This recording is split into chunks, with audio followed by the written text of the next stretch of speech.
यत्र नैव योजना तत्र दैवस्य आव्हानम, अर्थात जिथे योजना नसते तिथे नियतीची हाक असते, याचाच प्रत्यय या सफरनाम्यात आला. सकाळी 6 वाजता राजधानी दिल्ली येथून मित्राची कार घेऊन आम्ही या प्रवासाला सुरुवात केली. प्रशस्त नॅशनल हायवे 9 वरून आम्ही सुसाट प्रवास करत दिल्ली आणि उत्तर प्रदेशची सीमा पार केली. दुपारी 12 वाजता उत्तराखंड राज्यात प्रवेश केला. निळं आकाश, स्वच्छ हवा, भोवतालची झाडी. दिल्लीच्या प्रदूषणातून इथं येणं म्हणजे जणू नव्याने श्वास मिळाल्यासारखं. ध्वनीच्या पुढे चहा पानासाठी थोडी विश्रांती घेऊन पुन्हा मार्गस्थ झालो.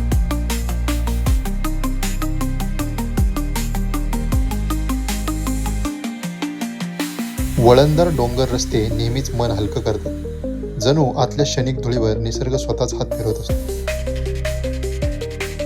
कॅंचीधामला पोहोचलो तेव्हा तिथलं तापमान सिंगल डिजिटमध्ये होतं, पण तिथली ऊर्जा मात्र प्रचंड उबदार, शांत आणि पवित्र. हा प्रवास मी ठरवला नव्हता, तो मला बोलावत होता आणि मी फक्त त्या हाकेला प्रतिसाद दिला.